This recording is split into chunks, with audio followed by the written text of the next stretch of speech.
Tonight we slip into a world where even your dreams are designed. The lamps burn low, a teapot sighs somewhere in the distance, and you're about to rest your head, not on feathers or foam, but on cool, glossy porcelain. You can almost feel the chill through your cheek. Yes, you're lying down on what looks suspiciously like a fancy roof tile. Congratulations, you've entered the ancient Chinese tradition of porcelain pillows, where comfort was secondary and cosmic alignment was the true bedtime goal. You probably wouldn't survive this sleep setup without a stiff neck, but at least your soul would be well balanced. So, before you get comfortable, take a moment to like the video and subscribe, but only if you genuinely enjoy what I do here. Now, dim the lights, and let's ease into tonight's journey together. Your story begins somewhere in the Tang dynasty, roughly 1300 years ago, when porcelain artisans began experimenting with pillow forms that did more than just prop up the head. In those days, a pillow wasn't a sleepy afterthought, it was a declaration of philosophy. Early examples were shaped like simple rectangles or soft ovals, glazed in jade greens and creamy whites that caught the lamplight like still ponds. The logic was simple. The mind should rest on something pure. A soft, squishy pillow, stuffed with feathers or cotton, was considered dangerously indulgent. Too much comfort, they believed, invited moral decay. The body might slouch, but the soul must stay upright. As you trudge through a Tang artisan's workshop in your imagination, the air smells of smoke and wet clay. Kilns glow like miniature volcanoes, each firing small monuments to sleep. One craftsman smooths the edge of a porcelain slab with a damp finger. He's not thinking of ergonomics, he's thinking of eternity. Once the pillow hardens, its surface will be painted with symbols. Cranes for long life, lotus flowers for purity, maybe a discreet poem about fleeting dreams. The pillow isn't just for tonight, it's an heirloom for the next life. Historically, these porcelain pillows served both practical and mystical roles. Porcelain stays cool even in humid southern nights, which was perfect in pre-air conditioning China. You can almost imagine the first nobleman leaning back, sighing with relief as his pillow absorbed the heat from his flushed skin. But the real magic, or so they believed, happened in the mind. Ancient texts described dreams as messages from the spirit world, tiny memos delivered by sleeping souls. A properly made pillow helped filter those messages, keeping nightmares out like a good spam filter. One Tang poet, Li He, famously described his porcelain pillow as a moon that quiets the fevered heart. Of course, he died young and melancholic, so perhaps it wasn't quite effective. Still, the symbolism persisted. You, lying there now, would have been told that sleeping on porcelain calms desire, reduces heat, and ensures that dreams arrive in crisp, moral tones. No scandalous escapades with celestial maidens tonight. But not everyone agreed. Historians still argue whether porcelain pillows were actually used nightly or if they were mostly decorative, meant for burial rather than bedtime. Many surviving pieces were found in tombs, perfectly preserved beside skeletal sleepers who clearly weren't complaining about neck support. Some scholars think they were symbolic, tools for the journey into the afterlife. Others believe they were status symbols flaunted in life and carried into death. Either way, there's something both tender and eerie about a civilization that packed its best dream technology for the long nap. The earliest forms weren't all porcelain.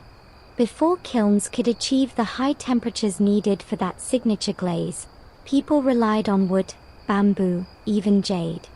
The jade pillows, though rare, were prized by emperors and scholars. According to early medical texts, jade absorbed evil vapors and refreshed the brain. If you ever wake up groggy, just imagine your physician telling you to get a new head rock, preferably semi-precious. By the Song dynasty, around the 10th century, porcelain pillows had become the sleep accessory of choice among the upper classes. Production centers sprang up in places like Xizhou and Yaoju. where artisans combined artistry and mass appeal. You could order one decorated with your favorite myth, lucky creature, or, if you were practical, a simple inscription like "May your dreams be pure." Essentially the ancient version of motivational throw pillows, minus the embroidery and plus several pounds of clay. There's even an amusing record of a Song official complaining in a letter that his porcelain pillow had been stolen. Imagine that theft report. Missing, one glazed headrest featuring a dancing crane. Suspect, probably someone with excellent posture. It's the kind of domestic drama that makes history suddenly intimate. Still, these objects weren't only about aesthetics or superstition. There was a philosophy at work, a quiet rebellion against softness. In Confucian ethics, discipline began with the body. You slept upright, you woke alert, you lived righteously. A hard pillow was a moral training tool. Too soft, and you'd slide toward decadence.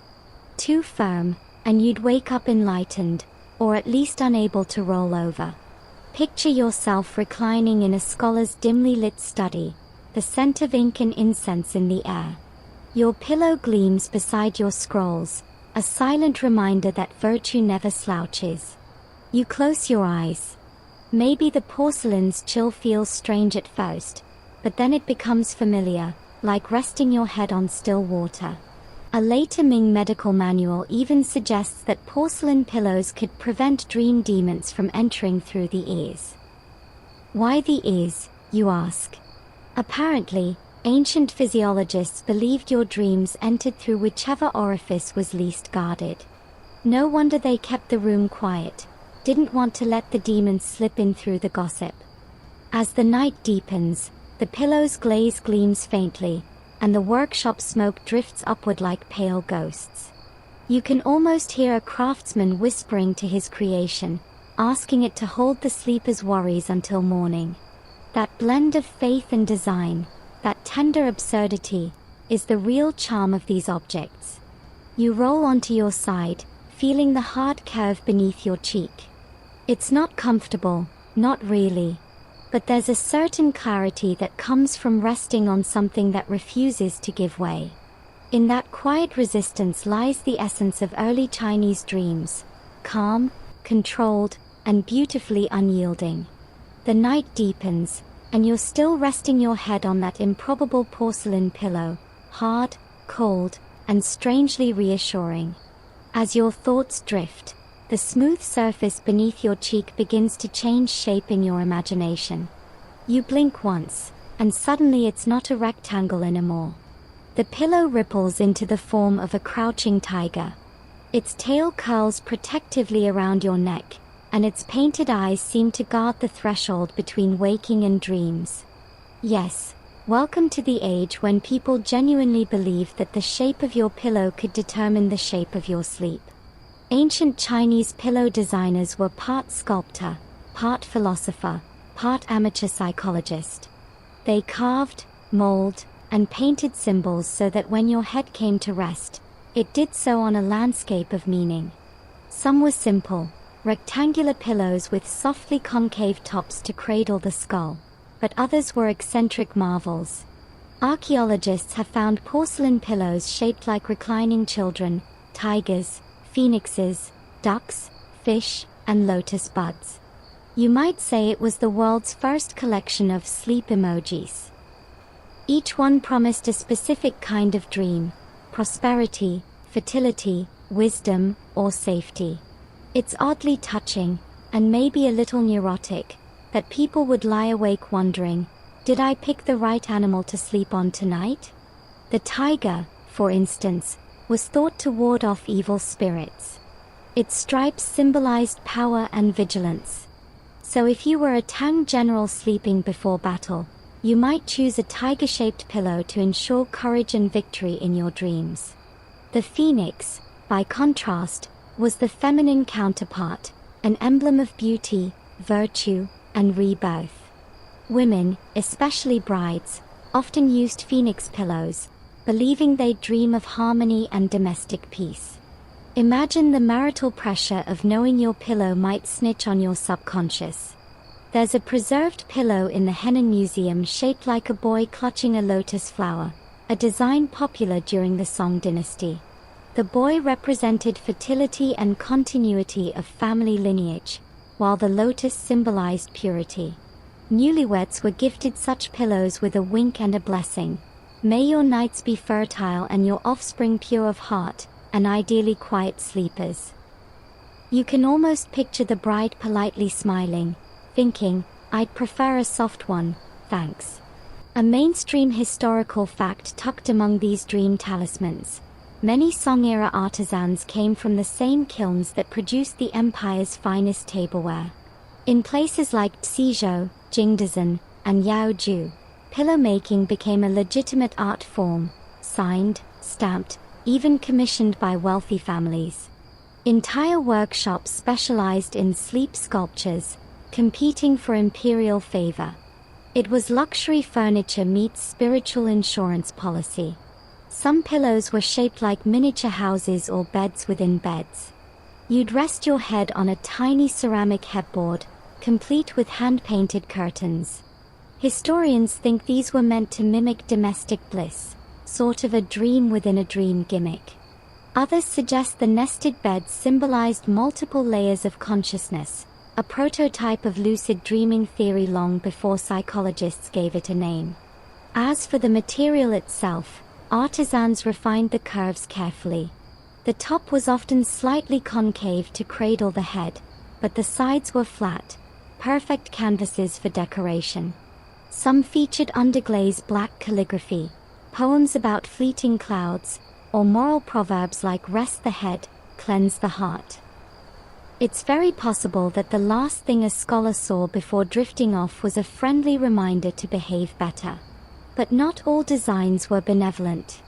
Some pillows bore faces, actual sculpted visages with half-lidded eyes and faint smiles, as if the pillow itself were dreaming for you.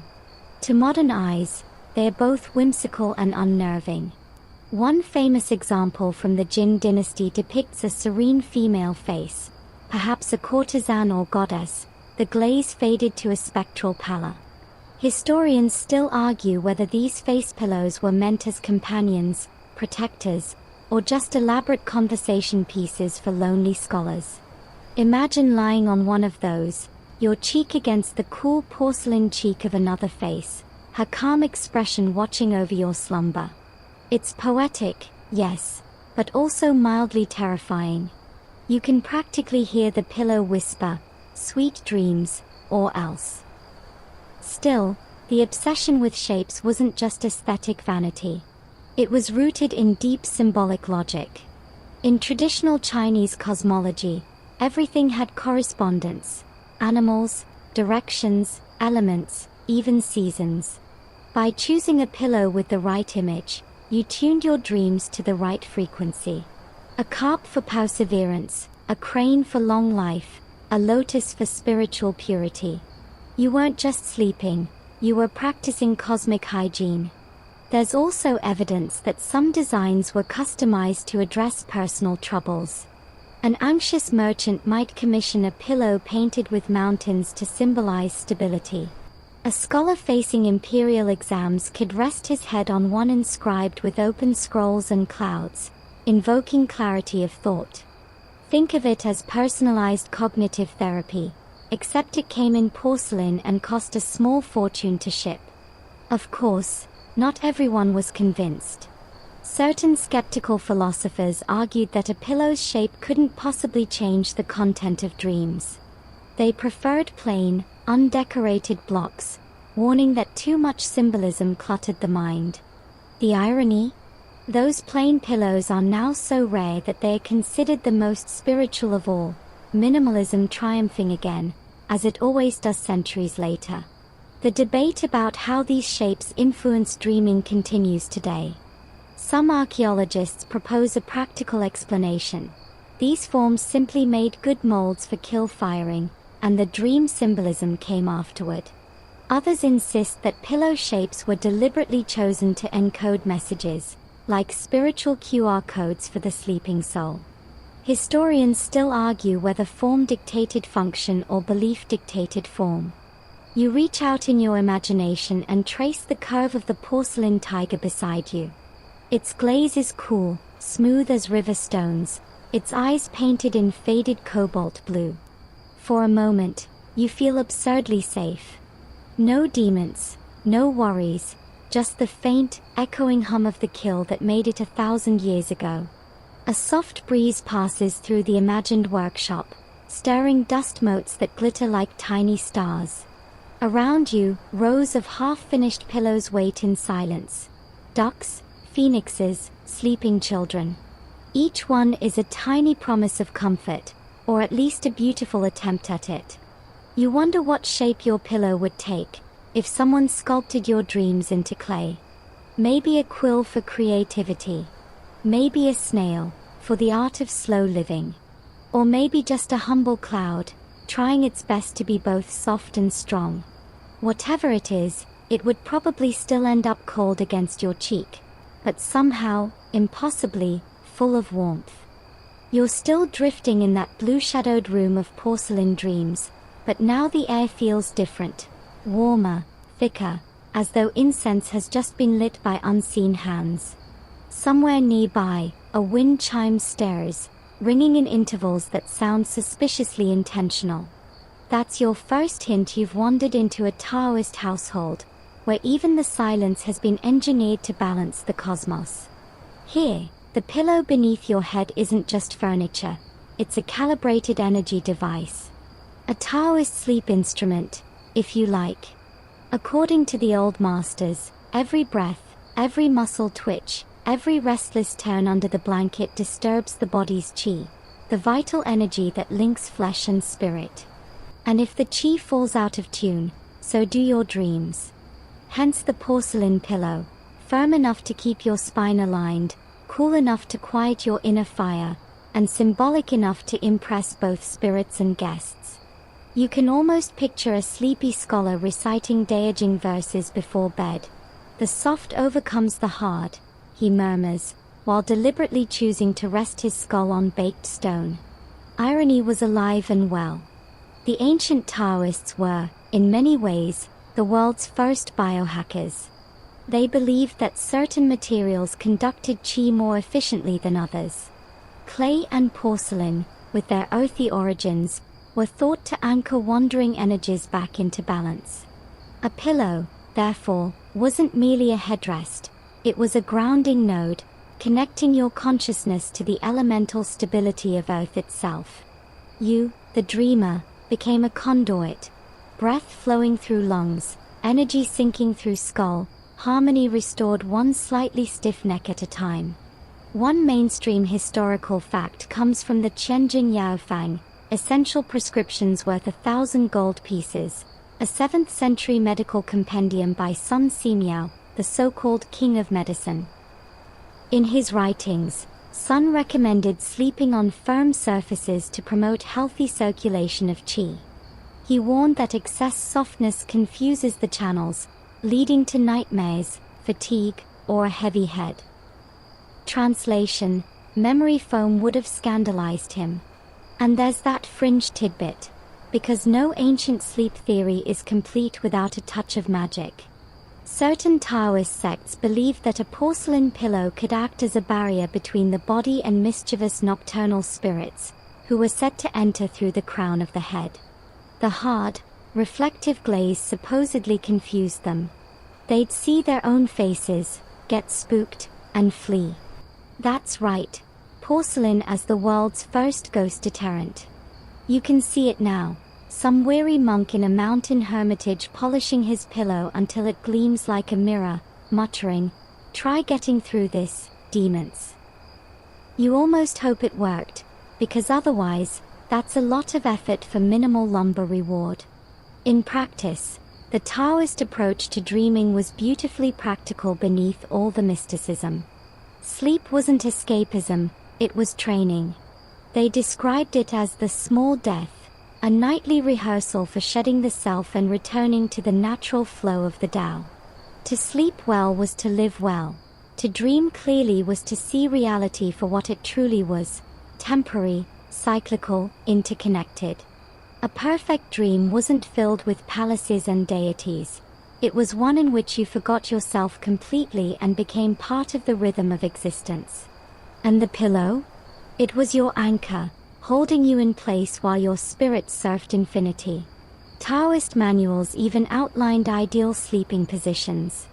The so-called immortal's rest involved lying on the right side, one hand beneath the heart, one leg slightly bent, chin tucked, a posture that allegedly allowed qi to circulate unobstructed. Modern ergonomists might approve. They might not approve of the part where you imagine light flowing from your navel into your pillow. But hey, every generation has its wellness trends. Historians still argue whether Taoist sleep alignment was genuine health practice or metaphorical self-discipline. Some think it evolved from battlefield posture, warriors sleeping light, always ready to rise. Others say it came from meditation traditions, where posture shaped thought. Either way, it all circled back to control, over the body, over the mind, even over the chaotic theater of dreams. Now picture yourself inside a small, candlelit chamber. The walls are painted with cranes and pine trees, symbols of longevity. You sit cross-legged before lying down, sipping a bitter herbal infusion made from chrysanthemum and goji berries, Taoist sleep tea. Outside, crickets sing in rhythm. You lower your head onto a pale celadon pillow, its glaze cracked like frozen lightning. Beneath your cheek, you can feel faint ridges, characters incised before firing, quiet mind, long life. The pillow feels impossibly cool, as though it remembers winter even in summer. You exhale, and the world steadies. For a moment, you're convinced you can feel your qi reorganizing itself, sliding into symmetry like sand finding its level. Then, because no enlightenment moment should pass without irony, your nose starts to itch against the porcelain edge. You sneeze. So much for balance. But the Taoists wouldn't have minded. Sneezing, in their eyes, was a sign that stagnant energy was leaving the body. You're cleansed. Congratulations. The universe probably applauds your nasal enlightenment. As your mind softens again, the Taoist way of seeing dreams begins to make sense. In a world without electric light, where night stretched long and deep, dreams were the true evening entertainment, the internal cinema of the soul. But unlike modern binge watchers, the Taoists didn't consume dreams passively. They cultivated them, practiced lucid awareness, trained themselves to observe without attachment. Some even claimed that if you could remain conscious in your dreams, you could glimpse hidden truths, past lives, karmic debts, the faces of gods. And always, that porcelain pillow was there, grounding, silent, patient. A famous inscription on a Song dynasty pillow reads, "The pillow steadies the heart, the dream wanders beyond." It's an elegant summary of the Taoist paradox, stillness leading to movement, control leading to release. You might laugh, but it's not far from modern mindfulness. Hold the body still, let the mind drift. They just did it with more ceramics involved. You turn over, your temple brushing the cold glaze again. Somewhere in the distance of the centuries, a monk nods approvingly. You're aligned now, if not spiritually, at least orthopedically. And as the night breathes around you, the ancient logic feels surprisingly modern. Sleep isn't just rest, it's participation in the universe's great rhythm. The pillow doesn't cradle you, it keeps you honest. It says, lie still.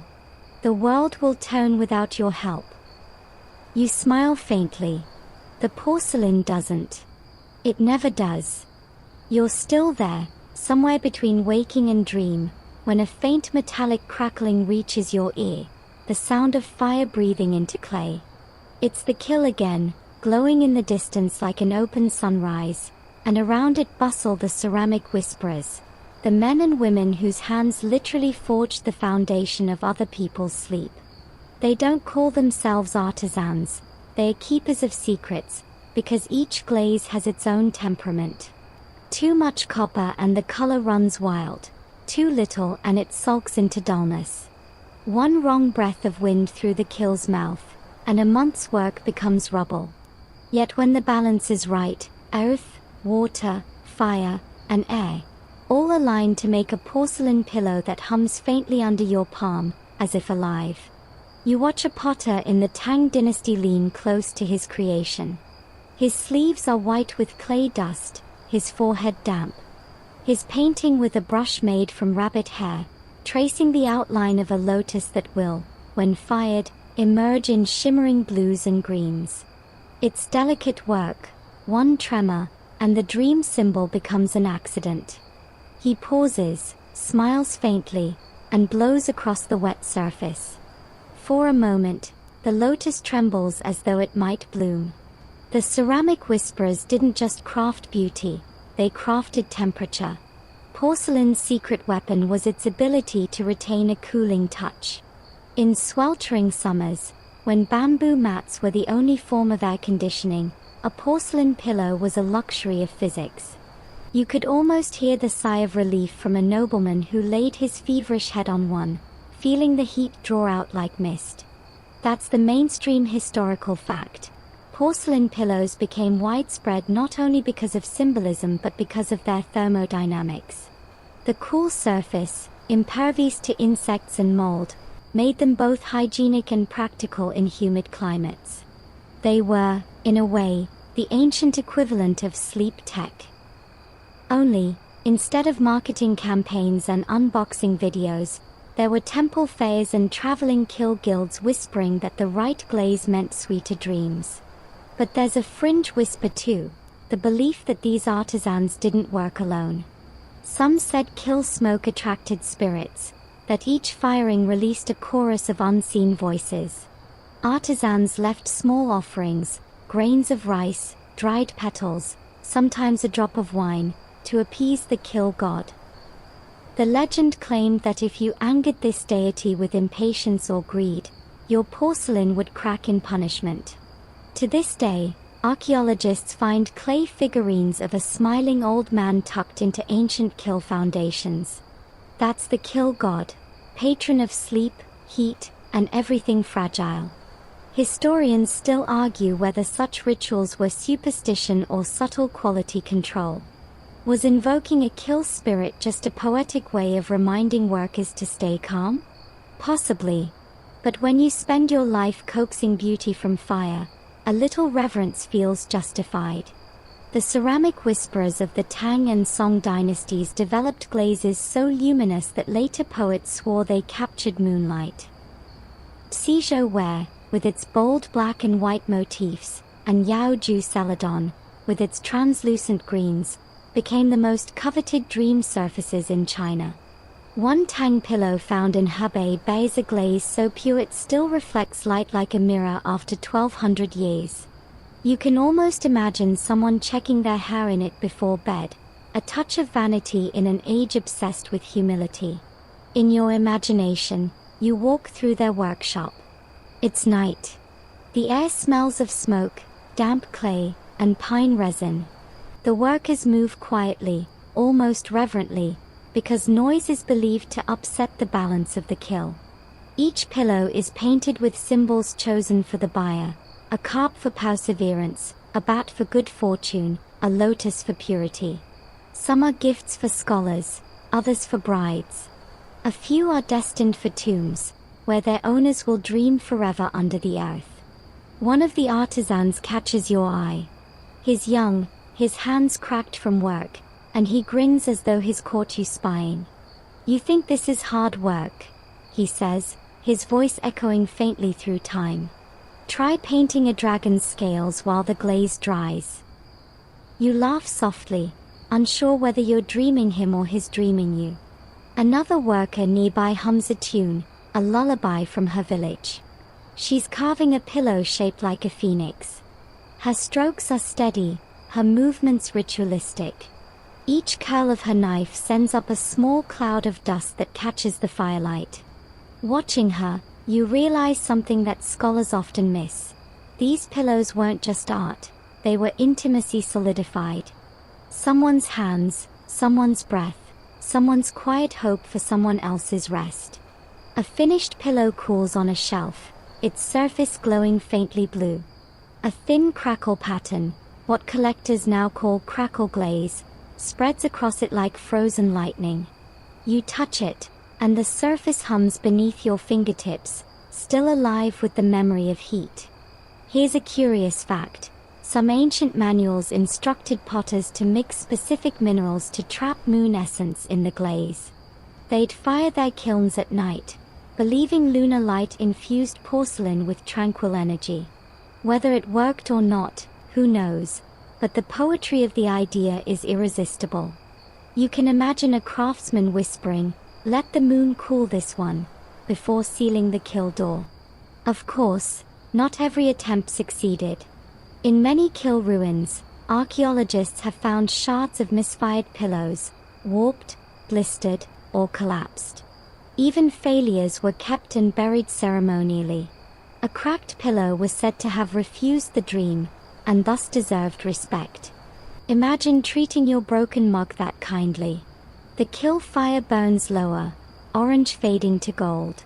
The ceramic whisperers sit in a circle, sipping weak tea, eyes glazed with exhaustion and smoke. They talk quietly about customers, gossip, and omens. Someone mentions that a rival workshop's kill exploded last week, a bad sign, maybe a curse. Another shrugs, maybe the spirits were tired of bad poetry. The laughter that follows is soft but real. You realize this entire scene is a kind of dream itself, fire and breath and clay, all conspiring to create something meant for another person's silence. These artisans never saw their work in use. They sold it, shipped it, or buried it. Yet their fingerprints endure, baked invisibly into the porcelain you still rest your head on. The kill sighs. A new batch cools. You can almost hear the hiss as the ceramic whisperers open the chamber and lift out their glowing creations, one by one.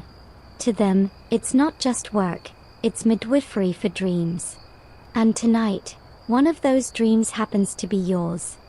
The kill smoke fades, but the scent of scorched clay lingers in your nostrils as you wander deeper into the past. The ceramic whisperers are long gone now, their fires turned to ash, yet their porcelain pillows remain, cool, clean, waiting. Tonight, one of them belongs to a physician. His name is forgotten, but his handwriting still curls across the base of his pillow like a prescription. You lean closer and make out the faint brushstrokes. For headaches and restless spirits, jade and clay combined. Welcome to the strange, soothing world of the pillow as medicine. You might have thought it was just for sleep. Oh no, in ancient China, it was also your pharmacist, your therapist, and occasionally your exorcist. The idea was simple, in that complex ancient medical way. If the head was the throne of consciousness, then the object supporting it could influence not just the body, but the mind and spirit too. Doctors argued that certain materials, especially jade, bronze, or even carved wood, had specific energetic properties. A pillow wasn't just something to rest on, it was a delivery system for balance. One mainstream historical fact comes from the Compendium of Materia Medica, Benkao Gongmu, 1596, by Li Shizhen, the monumental Ming-era medical text. Li noted that jade clears heat and calms the spirit, and that sleeping on jade or stone keeps the body cool and the heart tranquil. In the sweltering nights of southern China, that was advice as practical as it was poetic. Porcelain, being smooth and non-porous, became the next best substitute, more affordable, equally cooling, and less likely to roll off the bed in the middle of the night. You imagine a scholar of that time, coughing over his candlelight, scribbling medical notes by night and using his pillow as both lab and patient. His experimenting with adding herbs inside the hollow cavity of the porcelain, a common design trick. Many pillows were built with a small interior chamber accessible through a corked hole. Inside went sachets of dried chrysanthemum, sandalwood, or ground talc, each chosen for their supposed dream-enhancing and health-restoring qualities. It's essentially the ancient prototype of the scented memory foam pillow. A fringe tidbit, whispered in certain Daoist and medical circles, claimed that if you filled the pillow's cavity with powdered magnetite, you could literally attract wandering spirits of vitality back into your body. Think of it as magnetic therapy for your astral self. Did it work? Probably not. But it sounds impressive enough that you half expect to find chia-line technology stamped on it. Historians still argue whether these healing pillows were genuinely used in daily life or if they served more as ceremonial objects for the wealthy. Many examples found in tombs bear medicinal inscriptions, promises of protection against nightmares or madness. But, curiously, the same inscriptions appear on pillows excavated from ordinary homes, suggesting that people really did trust in these designs as a kind of household remedy. You trail your fingers over one such pillow in your mind's museum, a pale jade green porcelain block, its top engraved with cloud motifs, and an inscription reading "Dream pure, wake renewed." The surface is perfectly cool, the glaze faintly translucent. Beneath it lies a hollow core stuffed with crushed mint leaves, now turned to dust. You can almost smell the ghost of that mint, a whisper of freshness against the heaviness of centuries. Another pillow, excavated from a tomb in Henan, was filled with powdered pearl. According to Song medical theory, pearls nourished yin and calmed shin, the spirit that governed thought and emotion. Expensive, yes, but can you really put a price on spirit-nourishing forehead alignment? In those same texts, physicians warned that sleeping too long on soft surfaces could weaken the bones and dull the vision. They believed softness trapped excess moisture in the body, breeding lethargy and even hallucination. So if you woke up cranky after a nap, it wasn't your fault. You'd simply absorbed too much yin through inferior bedding. The cure? Sit upright. Switch to porcelain. Possibly meditate about dragons. You might smirk at the logic, but there's a quiet kind of genius behind it. Ancient doctors recognized that the body and the environment were one system: heat, moisture, posture, emotion, all flowing together. In that worldview, a pillow wasn't an accessory, it was part of the healing architecture of daily life. Picture a small clinic in the Song dynasty. Paper screens flicker with lamplight. The doctor, his beard carefully oiled, gestures for a patient to lie down. Instead of a cot, he presents a porcelain pillow. "This one," he says, "is good for dizziness and melancholy." The patient obeys. A faint floral scent rises from the glaze.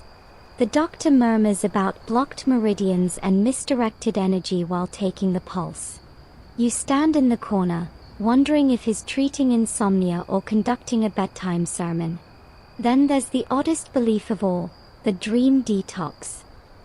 Some Ming-era physicians wrote that dreams were the body's way of expelling emotional toxins. A bad dream wasn't misfortune, it was therapy. And the pillow? The filter that helped your mind sweat out its invisible fever. It's almost Freudian, centuries before Freud existed. A particularly eccentric manual titled "Methods of Nourishing Life Through Sleep" warned against sleeping without a porcelain pillow on humid nights. "The head will steam like rice," it said dramatically, "and the thoughts will turn to smoke." You can't help but laugh, imagining an overcooked scholar waking up and blaming the weather for his bad poetry. Historians still debate whether this obsession with hard, cold materials reflected medical wisdom or moral posturing. Was porcelain truly believed to heal, or was it simply the aesthetic of restraint, discipline disguised as wellness? The truth, as always, is somewhere between. The ancients liked remedies that also looked virtuous. You stretch, feeling the imagined chill of porcelain seep into your neck. Maybe, in some strange way, it is medicinal, this ritual of discomfort that forces the body to stillness. You remember the doctor's inscription, "Dream pure, wake renewed." A line that could double as both placebo and prayer. Outside your mind's window, the night thickens, the sound of cicadas rises, and the air itself feels medicinal, clean, sharp, slightly sweet with the scent of cooling clay. Somewhere, a physician is grinding herbs. Somewhere else, a patient exhales, finally at peace. And you, too, breathe a little slower. You start to think that maybe the old physicians were onto something, not about magnetite or pearl powder, but about the idea that healing sometimes begins with simply lying still, letting the world cool around you, and trusting that your dreams know what they are doing. The scent of herbs fades into something more delicate now, a powdery sweetness like dried blossoms and rain-washed silk. You open your eyes, or maybe just your imagination, to find yourself in the workshop of an artisan who doesn't shape clay at all. Her fingers are stained with pigments, not soot. Around her, shelves gleam with porcelain pillows painted in the faint colors of sunrise, pale pinks, washed blues, tiny curls of gold leaf like whispers caught in glaze. She's part of a quiet revolution in the Song dynasty, the rise of the painted dream pillow. It's here that sleep becomes a canvas, and you, inevitably, become the gallery-goer wandering through centuries of drowsy symbolism. This era, roughly the 10th to 13th centuries, is when porcelain craftsmanship reached near-poetic precision. Kilns at places like Ding, Suzhou, and Jingdezhen produced pillows so refined that they seemed more sculpture than bedding. Some were shaped like lotus buds, others like tigers, phoenixes, or reclining boys with chubby cheeks and half-smiles that make you wonder if they knew you'd be watching them 1,000 years later. A mainstream historical fact: many Song dynasty pillows were indeed painted with narrative scenes, garden strolls, love letters, children at play, immortals riding clouds. Archaeologists have catalogued hundreds of these, particularly from Henan and Hebei provinces. The artisans used cobalt, iron, and copper pigments to produce subtle blues and browns under the glaze. It's delicate work, one wrong brushstroke and you're sleeping on a smudge forever. But these designs weren't random decoration. They were visual lullabies. Each symbol whispered something about what kind of dreams you might have. A lotus flower promised purity and spiritual calm. A pair of mandarin ducks promised harmony in marriage. Peonies meant wealth. Bamboo, resilience. Clouds, transcendence. It's like slipping motivational posters beneath your head, except much prettier and considerably more expensive. You pick one up, a rectangular pillow painted with a gentle scene, a scholar sitting under a willow, gazing at the moon. His ink brush hovers mid-poem. Maybe he's writing about you, or maybe he's just procrastinating on a deadline. Beneath him, tiny characters read, "To dream of clarity, rest upon stillness."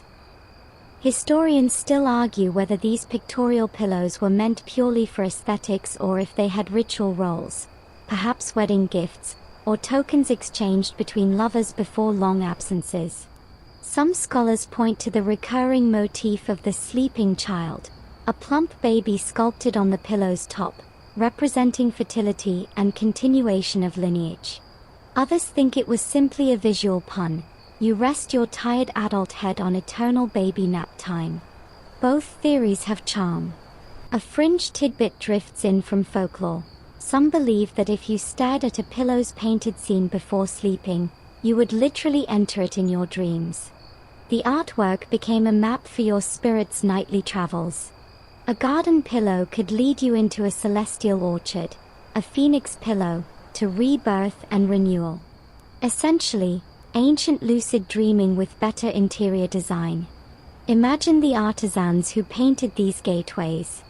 They worked in stillness, grinding mineral pigments, tracing outlines with squirrel hair brushes, their strokes confident yet soft. They probably muttered prayers as they painted, half habit, half hope that the glaze would take properly. You can almost hear the gentle scrape of the brush and the faint hiss of drying pigment. One particular style you'd adore came from the Tsijo kilns. White slip over gray clay, decorated with bold black lines, almost graphic, centuries before comics existed. The scenes are surprisingly humorous. Cats chasing butterflies, boys flying kites, women gossiping beside ponds. It's as though even in a world where sleep was serious business, someone decided dreams should have jokes, too. You pause on a design shaped like a reclining lotus leaf. The glaze shimmers faintly green, with veins etched so fine they look alive. The pillow's hollow underside lets air circulate, keeping the sleeper cool. You can feel that imagined coolness beneath your cheek now, almost a sigh of relief against the humid night. There's one painted with fish swimming in a ring, a symbol of abundance and cyclical peace. Another shows a woman combing her hair beside a moonlit pond, the kind of image so gentle it almost hums. The brushwork is loose enough to feel human, slightly imperfect, slightly trembling, like a dream half remembered at dawn. And then, there's the pillow that breaks your heart a little, a tiger curled protectively around a cub. It's made for a child's bed, but the glaze is cracked from age, the colors faded to ghostly traces. Someone loved that child enough to give them a guardian beast made of porcelain, as if courage could be molded into clay. You think of modern parents and their cartoon print blankets, it's not so different. Love always finds a way to sneak under the pillow. In this workshop, time blurs. The artisan moves from one piece to the next, humming softly. She doesn't rush, she knows each pillow may hold a century of someone's sleep. When she finally places her brush down, she doesn't sign her name. Her mark is the faint fingerprint in the glaze's corner, her invisible way of saying, "I was here." There's something moving about that, isn't there? The idea that the person who crafted your dreams never expected you to remember them, only to rest well. As the room darkens, you trace those painted symbols again in your imagination. The lotus, the moon, the mandarin ducks. You wonder what your own pillow might depict if it followed the same logic. Maybe a glowing phone screen, or a to-do list curling like a scroll. Or maybe just a blank field of color, an invitation to forget for a while. Historians still debate whether porcelain pillows like these were ever used nightly or if most stayed as display pieces. But deep down, you know someone must have rested on them, leaving the faintest oil trace from a forehead, a human connection sealed under centuries of glaze. And maybe that's the true function of these decorated pillows. Not medicine, not magic, but empathy. A reminder that beauty has always found its way into even the most ordinary parts of life, even the quiet act of lying down and trusting the night to be kind. The artisan blows softly on a finished pillow, her breath clouding the glaze for a moment before clearing to reveal perfection. She sets it on a wooden shelf beside hundreds of others, each humming with potential dreams. The workshop smells faintly of smoke, clay, and something intangible, hope, maybe. You leave the scene slowly, the scent following you, the painted fish swimming quietly in your mind as if they, too, are falling asleep. You keep walking, and the workshop scent of glaze and smoke slowly shifts into the faint perfume of incense. The air grows cooler, quieter.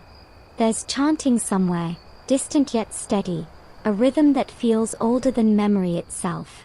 You're now inside a monastery, one of those vast temple complexes built high into the mountains during the Tang and early Song dynasties. The floors gleam with age. The walls are painted with flaking murals of bodhisattvas and celestial musicians. And here, of all places, is another pillow. It rests not in a bedchamber, but before a statue of Guanyin, the bodhisattva of compassion, surrounded by flickering oil lamps. This pillow isn't meant for sleeping at all. It's an offering, a silent prayer in porcelain. You kneel before it. It's shaped like a lotus bloom, with petals so smooth they reflect the lamplight like water. The top is inscribed with 6 Sanskrit syllables, Om Mani Padme Hum. The monks who placed it here believed it would ease the passage of souls through the dream realm, keeping the spirit calm during both sleep and death, those twin mysteries so often confused for one another. A mainstream historical fact: Buddhist influence on pillow symbolism was enormous in Tang and Song China. Temples commissioned porcelain pillows inscribed with mantras or imagery of Avalokitesvara, Amitabha, or celestial paradises. Archaeological finds from temple ruins in Hebei and Henan confirm that some were used as ritual objects, spiritual headrests for meditation or burial, designed to protect the sleeper's consciousness from demonic interference. You run a mental hand across the cool lotus pillow. It's small, barely the length of your forearm, but heavy, dense with intention. Its glaze is pale white with faint gold speckles, a deliberate choice, because in Buddhist symbolism, white means purity, and gold represents enlightenment. Together, they are the color of release. Monks believed that by sleeping, or meditating, with one's head supported by such a pillow, you aligned yourself with cosmic order. The lotus wasn't just decoration, it was a map of awakening, roots in the mud of existence, petals unfolding toward transcendence. In that sense, even your dreams were meant to be rehearsals for enlightenment. And yet, not all was solemn devotion. A fringe tidbit floats down the centuries like incense smoke. Some lay people owned demon-repelling pillows, painted with grinning guardians or writhing dragons. They claimed that the fierce images scared away nightmare spirits known as Gui Meng, mischievous ghosts said to climb into people's ears during sleep to whisper bad dreams. It's a terrifying thought, though it does explain why so many pillows featured protective beast motifs. Imagine rolling over at night and finding a ceramic tiger staring back at you. Comforting, in a mildly threatening way. Historians still argue whether these ghost prevention designs came from genuine Buddhist doctrine or were simply folk beliefs absorbed into temple art. The line between religion and superstition was as thin as the glaze on porcelain, impossible to separate once fired. You can almost hear a monk explaining it in that calm, endlessly patient tone. Dreams are tests, my friend. Even nightmares. He adjusts his robes, smiles faintly, and taps the porcelain pillow beside him. But the mind that rests on purity fears no illusion. There's quiet humor in that. You picture a room full of monks, each trying not to snore, pretending their aching necks are a small price for spiritual clarity. You wonder if enlightenment includes the ability to sleep on hard porcelain without complaint. Still, there's beauty in the austerity. The pillow becomes a tool of focus. During meditation, some monks used it to steady their head or align their breathing. It wasn't about comfort, it was about awareness. The body had to cooperate with the spirit, even in rest. You can almost feel the weight of that practice, the discipline it required to lie perfectly still, your mind floating but anchored, your skull cooled by the glaze. You might not reach enlightenment tonight, but you can at least appreciate the logic. If the mind is a restless stream, perhaps a hard, cold pillow is the riverbank that keeps it from spilling over. As you look around, you notice more of them, rows of porcelain pillows stacked neatly in alcoves. Some are plain, others shimmer faintly in the lamplight, painted with clouds, waves, and celestial lotus blooms. One bears the faint relief of a sleeping Buddha. The artisan's hand is long forgotten, but the expression remains serene, as if the clay itself remembers peace. The temple's abbot, at least in your imagination, approaches. He's old, with a face like folded parchment and eyes that have seen too many dawns. He gestures toward the offerings. Each one, he says softly, is a prayer for gentle dreams. And every prayer is also a confession that sleep can be dangerous. You tilt your head, curious. Dangerous? He nods. When you sleep, the gates between worlds open. A careless dreamer may wander too far. That's when it clicks. These religious pillows weren't just symbols. They were anchors. In a world where dreams and the afterlife blurred together, where sleep could be seen as a rehearsal for death, a porcelain pillow was your tether to the mortal realm, solid, unyielding, reassuringly cool. The abbot places one hand on a nearby pillow, the glaze cracked and yellowed from age. This one, he murmurs, belonged to a novice who dreamt of flying monks. He said they carried him above the temple roof. He never doubted that dream was real. You glance down at the pillow, wondering if it still hums faintly with the echo of that flight. A breeze passes through the hall, stirring the incense smoke into twisting ribbons. Somewhere, a bell rings, one long, resonant note that seems to vibrate through the porcelain itself. You imagine it rippling through every dreamer who ever rested their head on one of these. It's hard not to be moved by the devotion behind it all. These people took sleep seriously, not as an escape but as a sacred act. Every night was a small death, every dawn, a resurrection. The pillow was both tomb and altar, its cold surface a reminder that even rest requires reverence. You lie down now, just for a moment, your head against that imagined lotus. It's hard and strangely comforting, like the world saying, yes, you're here. Stay still. Drift, but don't vanish. The incense wraps around you, the chanting fades, and your breath slows. And in that stillness, you realize something profound. Maybe the monks weren't trying to make sleep divine, they were trying to make divinity feel as simple as sleep. The chanting fades, but the hush it leaves behind is different, earthier, more domestic. When you open your eyes again, you're no longer among monks or mountains.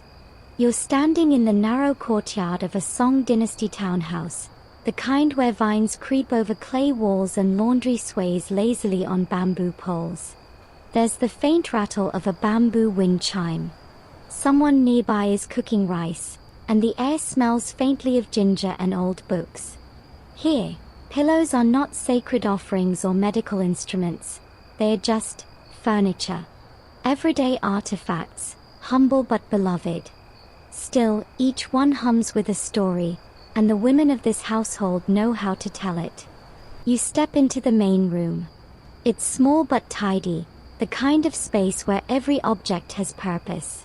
A wooden bed platform stands near the wall, its canopy draped with gauzy mosquito netting. Atop it lies a porcelain pillow, rectangular, white, rimmed with faint blue clouds. The surface is slightly concave, shaped to cradle the neck. A middle-aged woman, hair pinned in a modest bun, wipes her hands on her apron and gestures to it proudly. This one, she says in your mind's translation, was my wedding pillow. A mainstream historical fact, porcelain pillows were extremely common wedding gifts in the Song and Yuan dynasties. They symbolized stability and fidelity, solid foundations for marriage. Some were even inscribed with phrases like "May your love be everlasting," or "Together through 10,000 sleeps."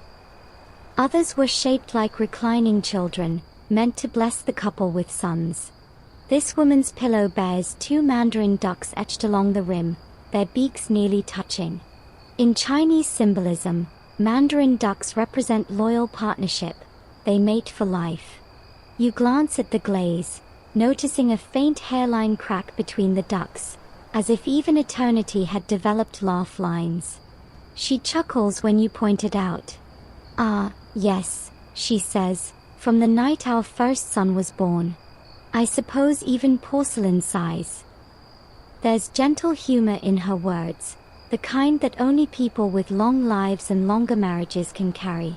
You can imagine her resting her head there after long days of laundry, cooking, and raising children, her dreams full of mundane triumphs, harvest festivals, neighbors' gossip, her husband snoring beside her.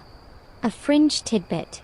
Some Song-era wives believed that whispering a wish into the hole of a hollow pillow before sleeping could make it come true by morning. The logic was delightfully hazy. something about dreams acting as messengers between heaven and earth. The pillow's hollow was a miniature echo chamber for hope. So she whispers. You can almost hear her. May my children grow strong. Or maybe, may the rice never run short. Tiny wishes pressed into porcelain like breath on glass. Historians still argue whether these household pillows were primarily decorative or truly used nightly. Many excavated examples show minimal wear, suggesting they were reserved for special occasions, weddings, births, even funerals. But others bear faint discolorations, oil marks, and cracks, signs of real, daily life. The truth probably lies somewhere in between. The rich had display pillows. The rest of the world slept on whatever kept the bugs off. The woman invites you to sit. The bed creaks slightly under your weight, the wood warm and familiar. You run your fingers along the cool porcelain rim, the surface smoother than glass. It's strangely grounding, a reminder that even beauty built for sleep can outlast centuries of storms. In the corner, her teenage daughter is decorating a new pillow. Not porcelain this time, but hard-packed clay still drying in the shade. She's pressing flower petals into the surface before it sets, giggling as her younger brother tries to leave fingerprints in it. The petals will burn away in the kiln, but their outlines will remain, ghost flowers captured forever in glaze. You watch them work, and something in that simple domestic rhythm feels eternal. For all our modern comforts, memory foam, cooling gel, ergonomic neck support, we've never really surpassed the artistry of a family trying to make rest beautiful. The father enters now, wiping sweat from his brow after a day at the market. He teases his wife about her devotion to that cold brick, saying he prefers his straw headrest. She snorts. That's why you wake up sore. He grins, lowering his voice conspiratorially. Maybe the porcelain makes you dream of riches, eh? You half expect her to roll her eyes. Instead, she replies softly, no. It makes me dream that my house will stay standing. And it has, at least in this little world of memory and clay. She lets you examine another pillow kept on a shelf, a gift from her mother, shaped like a curled tiger cub. To keep nightmares away, she explains. But it scared my children instead. The humor in her voice lands perfectly, gentle and timeless. There's something beautifully human about this scene, the collision of practicality and poetry, superstition and sleep. These weren't wealthy scholars or devout monks. They were ordinary people trying to rest in an unpredictable world. And somehow, they made that act sacred too. As dusk creeps into the courtyard, the family lights an oil lamp. Its glow flickers across the porcelain pillow, making the mandarin ducks shimmer as if gliding over rippling water. The woman pats it fondly, as though it's an old friend. Good dreams come to those who own them, she says quietly, half to herself. You smile. Maybe she's right. The night hums with small sounds, the rattle of insects, the faint hiss of cooling clay, the whisper of fabric drying in the courtyard. You feel your shoulders soften. For all the centuries between you, the domestic calm feels achingly familiar. Historians still debate how widespread porcelain pillows were among common households, whether they were symbols of modest prosperity or just cheap imitations of elite taste. But in this tiny home, it hardly matters. The pillow holds a family's whole story, pressed into its glaze: love, exhaustion, laughter, and sleep. You rise, quietly, as the family begins to settle. The mother lays down, cheek against the cool porcelain curve, and closes her eyes. The mandarin ducks gleam faintly in the lamplight. You linger a moment longer, then step back into the shadows. The door slides shut behind you with a soft click. Outside, the night air is heavy and sweet, carrying the scent of baked clay and jasmine. Somewhere, a rooster stirs too early, confused by the moonlight. You breathe in, realizing that the world of ordinary dreams is often the most extraordinary of all. The jasmine fades, and in its place comes the smell of ink, sharp, mineral, faintly sweet, the unmistakable perfume of a scholar's study. The paper doors are half open, letting in moonlight that paints the room in silver. You step quietly, your feet brushing against scattered scrolls, a brush or two rolling off the low desk. This is the world of the literati, the scholar class of imperial China, where poetry and insomnia were practically occupational hazards. If you've ever stayed up too late reading Wikipedia and convincing yourself it counts as research, you'll fit right in. At the far end of the room sits a man in scholar's robes, his posture disciplined even in exhaustion. His pillow, of course, is porcelain. It's narrow, curved like the arc of a crescent moon, glazed white with a faint pattern of mountains. Beside it, an inkstone still glistens with moisture, as though he couldn't quite bring himself to stop writing before surrendering to sleep. A mainstream historical fact: many Song and Ming dynasty scholars used hard pillows on purpose to limit sleep. The logic was that too much rest dulled the intellect. A famous moralist named Cheng Yi wrote, "Soft bedding breeds indulgence. The upright spirit must rest on firmness." You can almost hear his ghost scolding you for having a memory foam mattress. Our scholar takes that advice to heart, or perhaps, to neck. The porcelain keeps him alert even in dreams. When he finally lies down, it's not to drift but to think horizontally. He mutters lines of poetry to himself, testing their rhythm against the sound of the wind. On his pillow's surface, someone, perhaps he himself, has inscribed a verse. Rest not in forgetfulness, for the mind must wander clear. That's the literati version of don't fall asleep watching Netflix. Historians still argue whether these poetic inscriptions were meant as genuine reflection aids or just decorative touches to flaunt taste. Some pillows bear entire poems etched into their sides, suggesting they served as both muse and notebook. Scholars believed inspiration could visit in dreams, so they tried to sleep in an environment that was intellectually charged, part study, part sanctuary. One particularly well-known pillow found near Kaifeng bears the inscription, "The heart's quietness invites the immortals." It's accompanied by an image of a solitary crane flying through clouds, an emblem of transcendence. Perhaps the owner hoped that by staring at it long enough before bed, enlightenment might drop by unannounced. A fringe tidbit from the same era claims that certain scholars placed tiny scrolls of unfinished poetry inside hollow porcelain pillows, believing their words would mature in silence. Like brewing tea, but with metaphors. Archaeologists have actually found small paper fragments sealed within a few pillow cavities, deteriorated, yes, but still legible enough to read snatches of verse about longing, wisdom, and the occasional complaint about humidity. You watch the scholar now, his hand twitching slightly in sleep, as though he's still composing. His lips move, whispering something you can't catch. Maybe it's a line that will outlive him, or maybe it's just the ancient equivalent of muttering about unpaid taxes. On the desk, his candles gutter. The flame's reflection dances across the pillow's glaze, making the painted mountains shimmer as if dawn were creeping through them. You realize that for this man, the boundary between waking thought and dreaming insight has all but dissolved.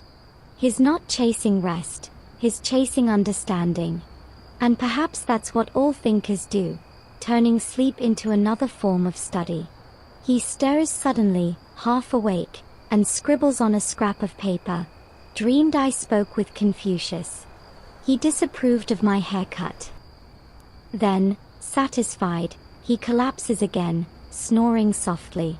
You can't help but laugh, quietly, because some things never change. Scholars have always found ways to overthink their own relaxation. As the night stretches on, you notice the small details of his study. The bamboo blinds swaying, the ink scent mingling with sandalwood smoke, a cricket chirping in rhythmic intervals. The porcelain pillow gleams faintly under moonlight, more sculpture than furniture, yet it serves its purpose flawlessly. It holds his head, yes, but also his pride. You pick it up for a closer look. The glaze is smooth but not perfect, fine crazing lines spiderweb beneath the surface. Inside, if you tilt it just right, you can hear a faint rattle. Perhaps a hidden charm, or another forgotten poem. The object feels heavy with thought, as if it's absorbed the weight of countless unfinished ideas. Historians still debate whether the literati genuinely found comfort in such austerity or simply performed discomfort as virtue. Maybe the heart pillow was a prop, a way to signal discipline and intellect to anyone peeking into the scholar's chambers. After all, nothing says devoted to learning like chronic neck pain. But looking at this man, peacefully dreaming now, you sense something gentler. He doesn't seem burdened by virtue or ambition. His face is calm, the faintest smile on his lips. Perhaps his dreams are kinder than his waking thoughts. Perhaps the porcelain finally taught him to let go. You step outside his study, through sliding doors that open onto a small courtyard. The night is silent except for the soft drip of water from a stone basin. The moon reflects in it perfectly, a pale coin resting on stillness. For a moment, you rest your own head against an imagined porcelain surface, cool and grounding. You feel the world tilt ever so slightly toward balance, like an ink brush finding its perfect line. And you realize that somewhere between wakefulness and sleep, scholarship and silence, porcelain and poetry, there's a kind of peace that words can only chase but never hold. You whisper one last line for him before leaving. May your dreams remember the things your waking mind forgets. Then the ink-scented world fades behind you, carried away by the sound of a turning page. The page turns softly, and suddenly, the air feels warmer, salted with the tang of the sea. You blink, and now you're walking through a port town at the edge of an empire. It's late Yuan dynasty, maybe early Ming. The dates blur like reflections in the harbor water. Lanterns flicker along the wharf, their light spilling across crates of ceramics bound for distant lands. And there, stacked neatly among jars and bowls and porcelain figurines, are the pillows. Hundreds of them, shining white, pale blue, celadon green, waiting to sail. This is where dreams start to travel. A mainstream historical fact. By the 13th century, Chinese porcelain pillows were a major export commodity, carried along the Silk Road and maritime trade routes. Archaeologists have found them as far west as Egypt and Iran, and as far south as Java and the Philippines. Some were even discovered in shipwrecks, perfectly preserved by the sea, as if still waiting for someone to lay their head on them. You pick one up, a compact, gently curved design, the kind easy to pack into a crate. Its glaze gleams like moonlight, and the underside bears a painted mark, Jingdazan, the imperial kill city. You run your thumb over it, and the coolness seeps into your skin. Somewhere, a potter made this by lamplight, never imagining that it would end up halfway across the world beneath a foreign sky. The dock workers grunt as they lift crates onto a ship bound for Hormuz. The foreman calls out, "Handle the pillows carefully, those are worth a year's wages." Someone laughs. Who sleeps on porcelain anyway? Good question. But the answer, apparently, is everyone, eventually. The sea wind tugs at your sleeves as the ship prepares to depart. The porcelain clinks faintly with each sway, a ghostly lullaby for sailors. Some of them believe these pillows bring good fortune, that the cool clay will keep fever at bay during long voyages.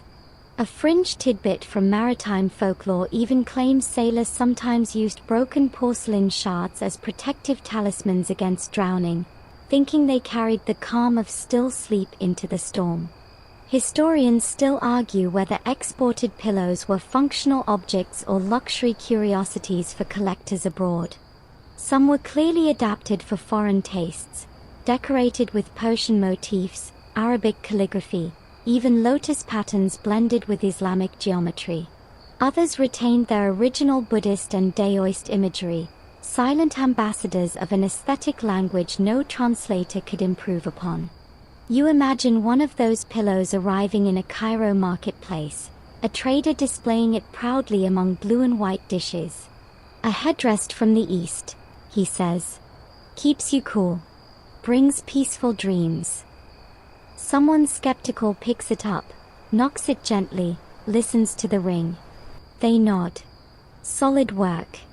Though I'd prefer something softer. And yet, the object's mystery lingers. Its foreignness becomes part of its magic. Sleep is universal, after all, even if the materials differ. A few centuries later, European merchants will marvel at these same porcelain wonders. They'll write in journals about pillow forms of strange hardness, mistaking them for decorative boxes or architectural ornaments. One Jesuit missionary even described them as small altars for private devotion, missing entirely the point that they were, quite literally, meant for napping. You smile at the thought. The idea of someone admiring a porcelain pillow's craftsmanship while never realizing it's a bed accessory is perfectly absurd, and perfectly human. Meanwhile, back on the ship, the journey continues. The porcelain crates creak and shift with every wave. The sailors sleep in hammocks, unaware that their cargo is filled with objects designed for the very rest they can't find. You picture one of them, sleepless, sneaking below deck, finding a cracked pillow, and resting his head against it just to see. It's cool, yes, but hard as honesty. He sighs, mutters something like, "No wonder the scholars are grumpy," and goes back to work. Night over the ocean is absolute, a dark expanse pressing against the sky. The ship's lanterns sway like tiny stars. The porcelain glows faintly in the dim light, reflecting the sea's movement in its glaze. Each piece becomes a fragment of moonlight sealed in clay. You realize that, in a strange way, these pillows carried more than bodies. They carried culture. With every voyage, they spread not just artistry, but philosophy, the idea that beauty and sleep, discipline and comfort, could coexist. Even across oceans, the Chinese dream aesthetic persisted, serenity shaped by structure. Somewhere in the archives of the maritime Silk Road, a shipping manifest lists them dryly. 120 porcelain headdresses, white with blue patterns. No mention of the dragons chasing clouds across their surfaces. No mention of the dreams they once held. And yet, centuries later, divers will pull them from coral-covered wrecks, perfectly intact. The sea, it seems, has always been a patient archivist. You kneel beside one of those imagined wrecks now. The ocean floor is still. Shafts of light pierce the blue, glinting off porcelain that has slept for 700 years. A pillow rests there, half buried in sand, painted with lotus petals. No head has touched it in centuries, and still it looks ready to cradle another dream. There's something profoundly peaceful about that. A pillow made for human rest, lying instead in eternal quiet beneath the waves. You almost envy it. Historians still debate what this global spread of porcelain meant. Was it mere commerce, or a soft form of cultural diplomacy, China teaching the world how to rest beautifully? Perhaps both. You float upward through that imagined sea, the weight of water lifting, until you breach the surface and find yourself back under the same moon that once guided those ships. Its reflection trembles across the water, broken and whole all at once, like sleep itself. You take one last look at the horizon where trade routes fade into darkness. Somewhere beyond it, a pillow waits in a foreign bedroom, its cool glaze against an unfamiliar cheek. And for that sleeper, maybe, the dream it grants is neither Chinese nor foreign, just peaceful, human, universal. By now, you've drifted inland again, away from the salted air of the harbors and into the hush of an old scholar's study. It's a room you can practically smell. The mingling of ink, sandalwood, and the faint mineral cool of porcelain. A candle trembles beside an open scroll, its light revealing a tidy bed in the corner. And there, like a small monument to discipline, rests his pillow, smooth, white, absolutely unyielding. You crouch closer. It's shaped like a brick, slightly curved at the top to cradle the skull. No padding, no tassels, no softness. Just glazed earth, as cold as integrity itself. This was the scholar's creed, a hard pillow for a sharp mind. The logic, though eccentric, made perfect sense to the literati of ancient China. A mainstream historical fact, Confucian ideals promoted moderation and restraint, even in sleep.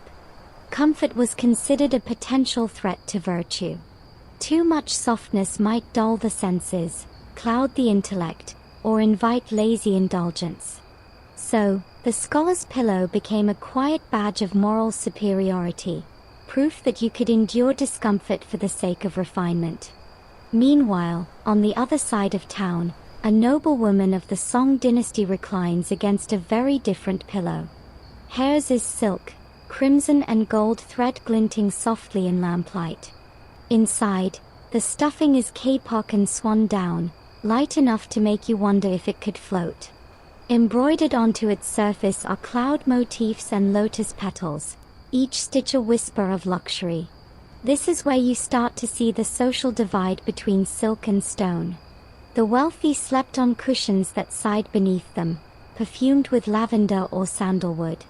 The commoners and scholars, ever moral or merely broke, slept on clay and porcelain. But here's the kicker. Each group believed their way produced better dreams. The noble claimed her silken softness opened the gates to blissful visions. The scholar insisted his hard pillow disciplined his spirit to avoid delusion. Somewhere in between, a weary farmer probably muttered, "I'd settle for just one dream," where the tax collector trips on his own scroll. A fringe tidbit adds flavor here.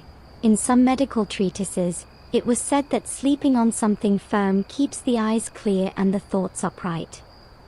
The belief went so far that some parents encouraged their children to use small, flat stones as pillows during study periods, hoping it would literally shape their virtue. You can almost imagine the argument at bedtime. "No, mother, I'm enlightened enough for tonight." Historians still argue whether this contrast in materials reflected deeper philosophical divides or mere economics. Was the hard pillow a conscious rejection of excess, or simply what most people could afford?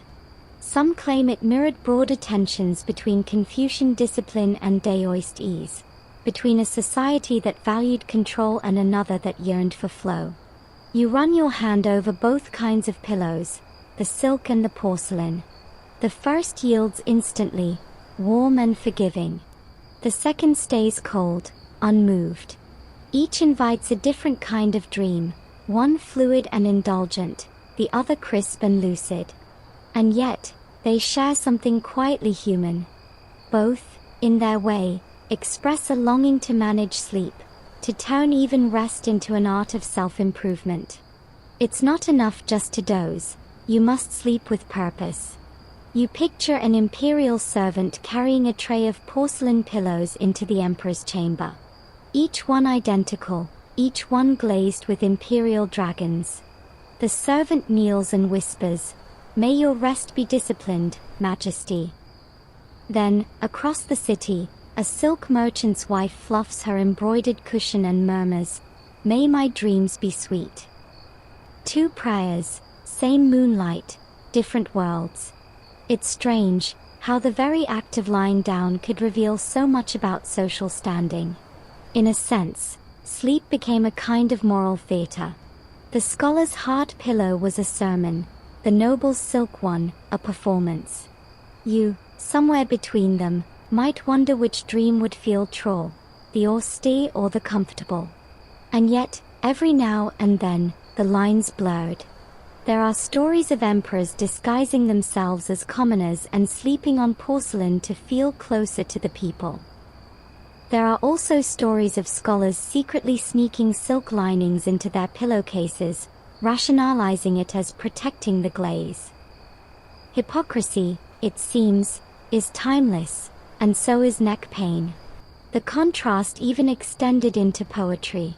Tang-era verses often compared the moral man's hard pillow to the firm oath beneath heaven's gaze, while decadent characters were mocked for melting into silk like unboiled sugar.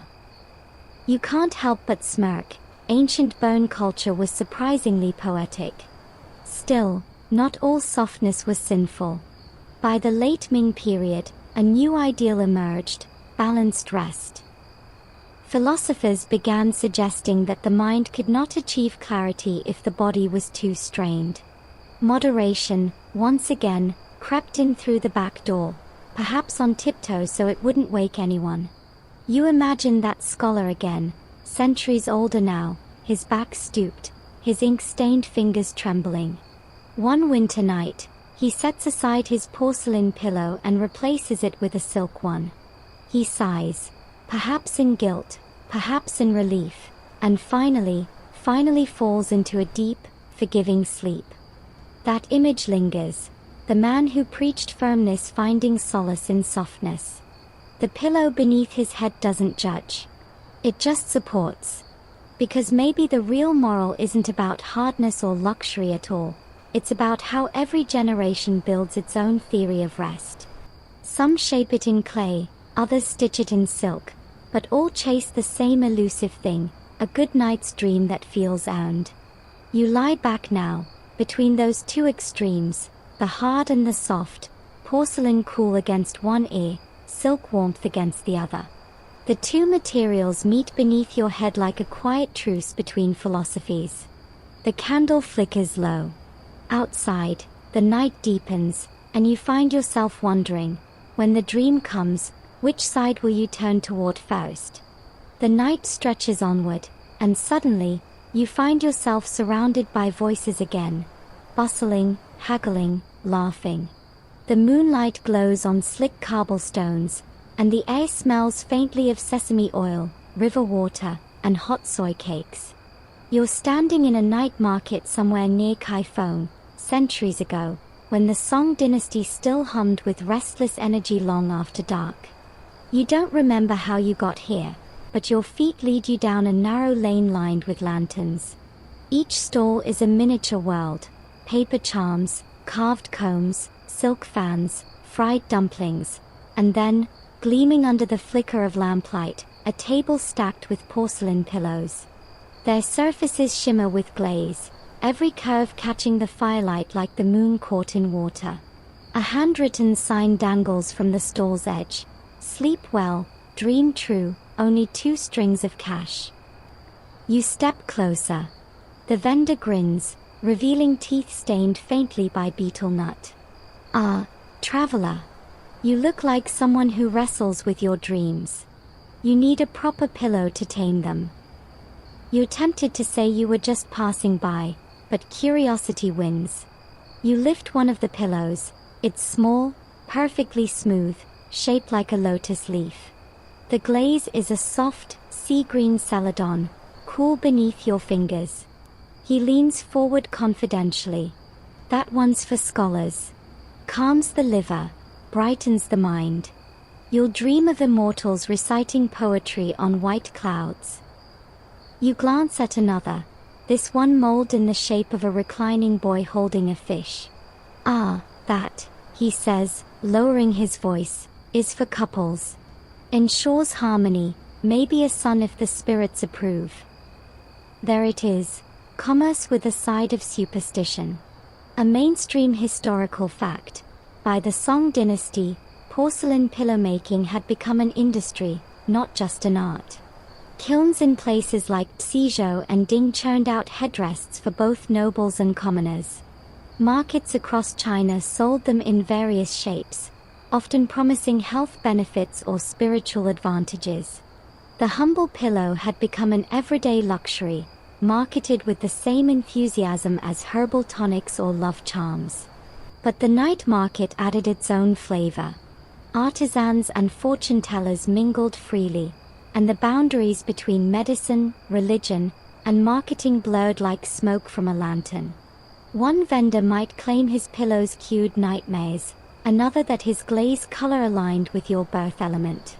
If you were born in the year of the dragon, one might say, avoid white glaze, too cold for your nature. Choose red. Fire balances your fate. A fringe tidbit tucked in some travelogue claims that a few entrepreneurial potters hid tiny slips of paper inside hollow porcelain pillows, each inscribed with a dream fortune. The buyer would never know until years later when a crack revealed a poem or a proverb about destiny. You have to admire the marketing genius. It's basically the world's first fortune cookie, except you sleep on it. Historians still argue whether these night market salesmen were genuine believers or clever showmen exploiting superstition. The written records are vague, half moral warnings, half grudging admiration. One official from the 12th century complained that merchants of dreams now peddle pillows promising visions of sages, implying that too many people were buying hope instead of virtue. You tilt your head, watching a group of villagers examine a pillow shaped like a peach, the symbol of longevity. The vendor's pitch is smooth. Sleep on this, and you'll live to see your grandchildren graduate the imperial exams. The buyers nod solemnly, as if the deal is binding. You can't help but smile. Nearby, a young woman haggles fiercely over a smaller, simpler design. "It's for my father," she says. "He hasn't slept since my mother passed." The vendor softens. "Then he needs this one, white glaze, lotus petals. Peaceful dreams." For a moment, the noise of the market fades, and you're reminded that even superstition, in its clumsy way, is often an act of love. As the crowd thins, the air grows cooler. You perch on a low stone step, watching the lanterns sway. The vendor across from you packs his wares into straw baskets. "Hard pillows, soft dreams," he mutters, almost to himself. "Funny world, isn't it?" You nod. It is funny, the idea that an object so simple could carry so many layers of meaning. Commerce and spirituality, comfort and control, beauty and belief, all mingling under the sleepy glow of a night market. One more pillow catches your eye before you go. Its glaze a deep cobalt blue, swirling with clouds and cranes. "That one," the vendor says, "is for dream travelers.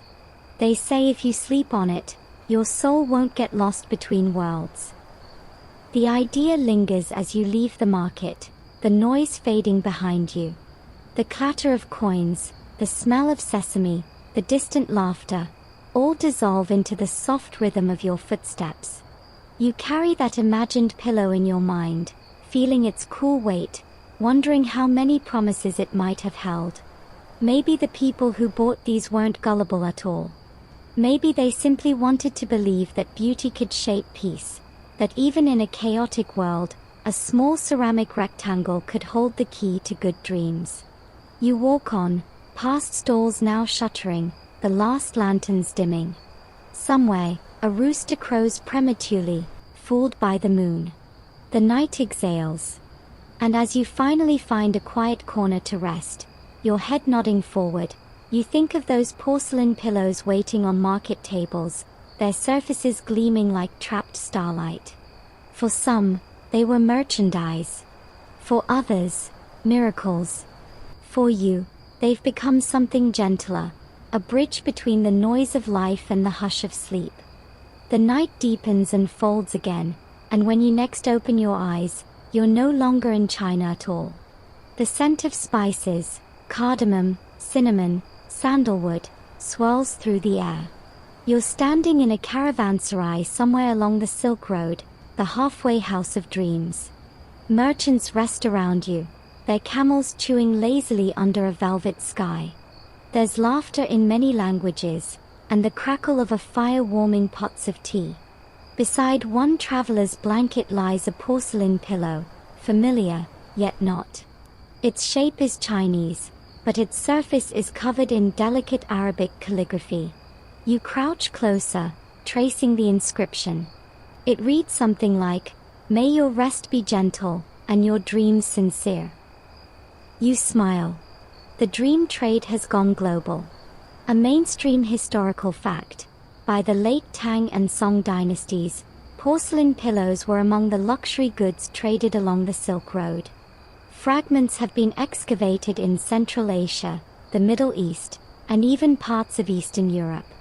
Many were adapted to local tastes, Chinese in material and craftsmanship, Persian in design. The fusion was so seamless that modern scholars sometimes argue over which culture influenced which. You hold one of those hybrid pillows, its glaze a deep turquoise that seems to glow from within.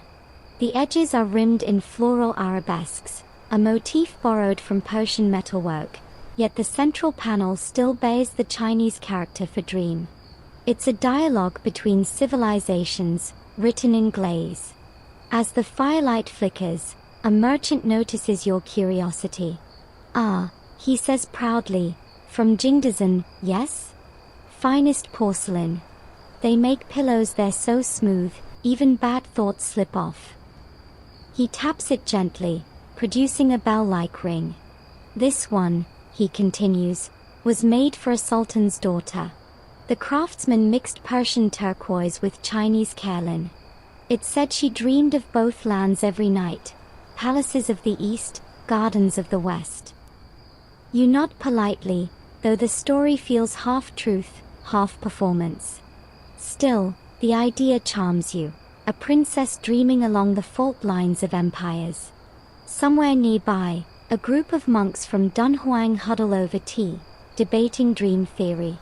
They talk of how the soul, during sleep, journeys through the middle world, neither waking nor divine.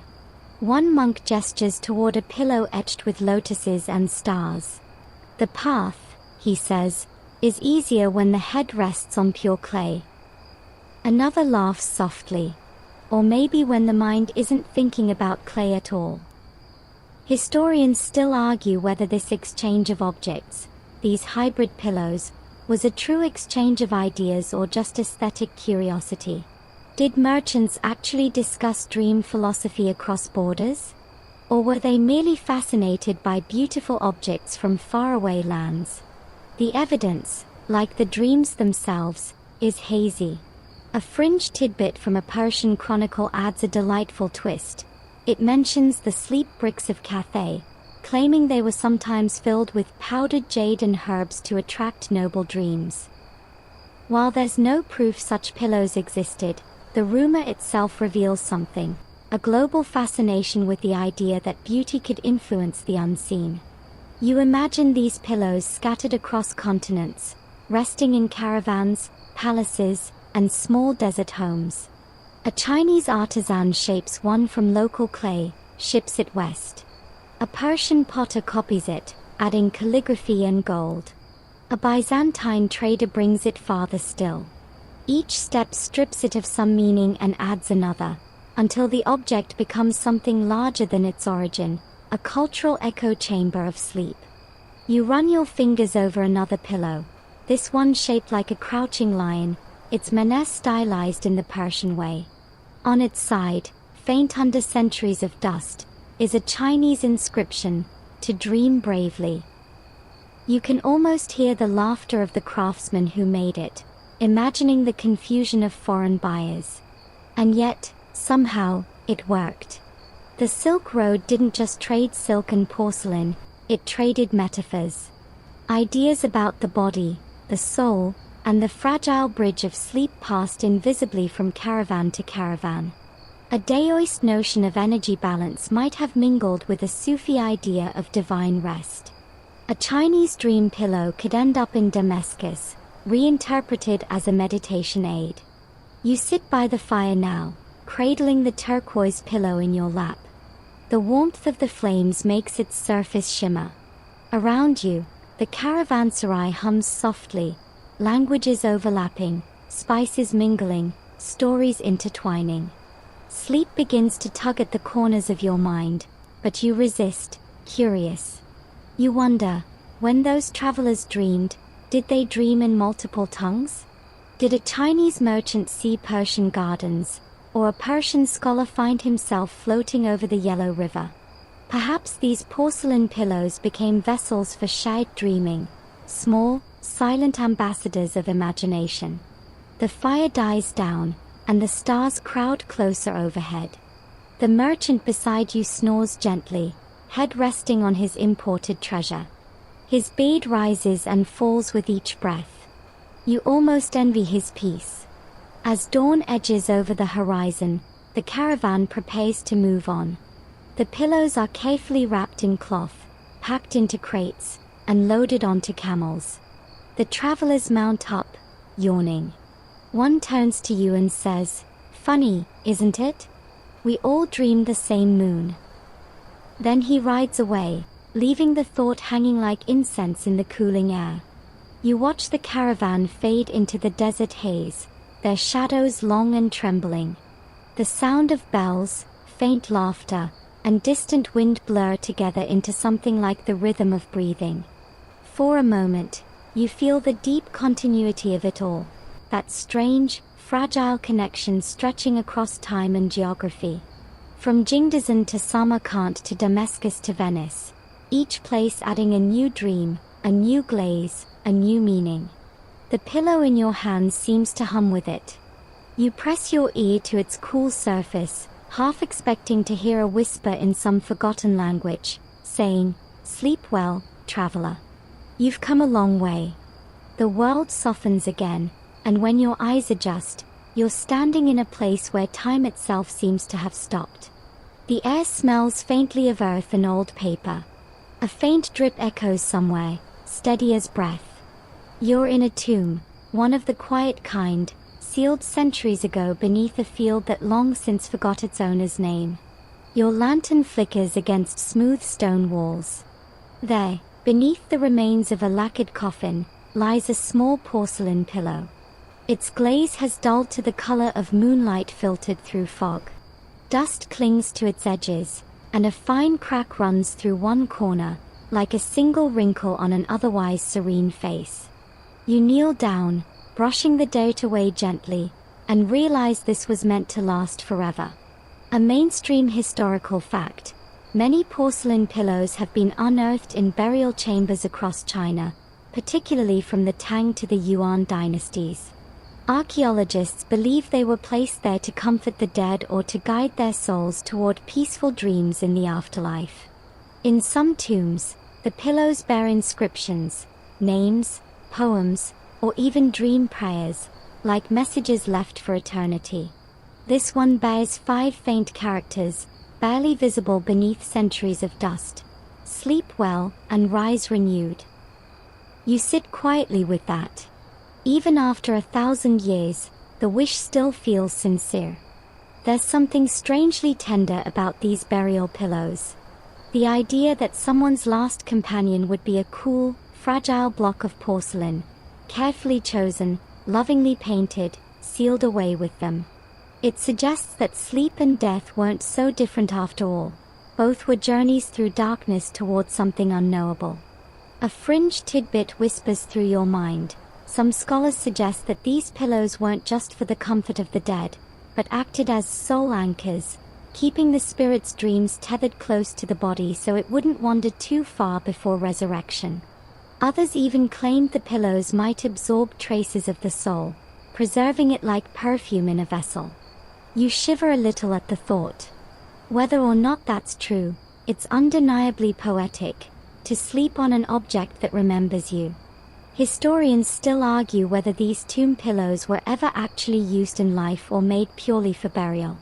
Some show signs of wear, tiny scratches, faded paint, suggesting they cradled a living head once.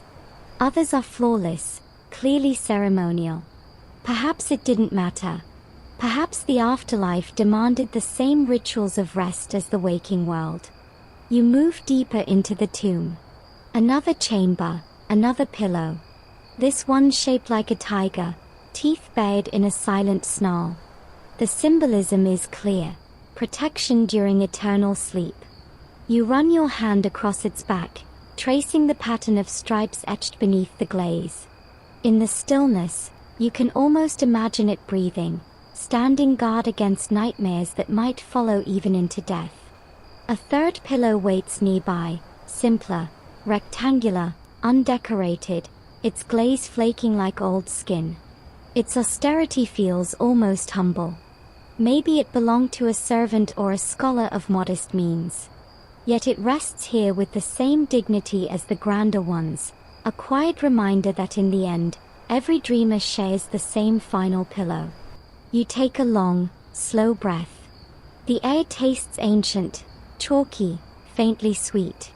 Above you, carved into the ceiling, faint celestial motifs shimmer in your lantern's glow. Stars, clouds, waves. They seem to flow toward a central motif, a gate. You realize it's meant to depict the soul's passage into the dream world, the pillow beneath serving as the threshold itself. It's beautiful, in a quiet, unsettling way. You picture the burial rituals, priests chanting softly, relatives placing the porcelain beneath the deceased's head.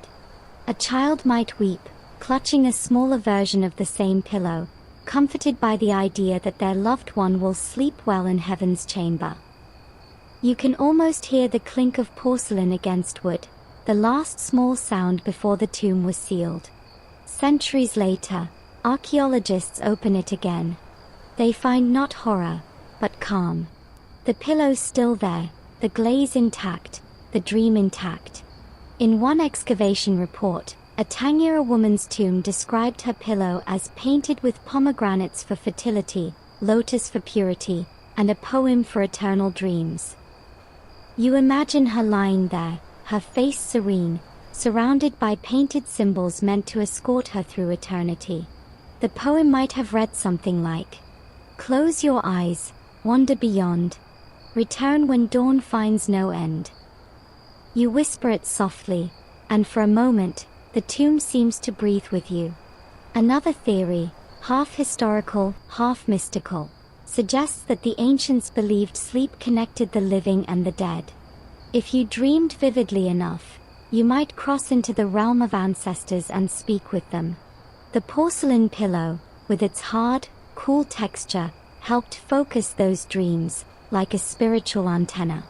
You can't help but think of all those countless sleepers, living and dead, who pressed their heads against this same kind of surface, hoping to touch something larger than themselves.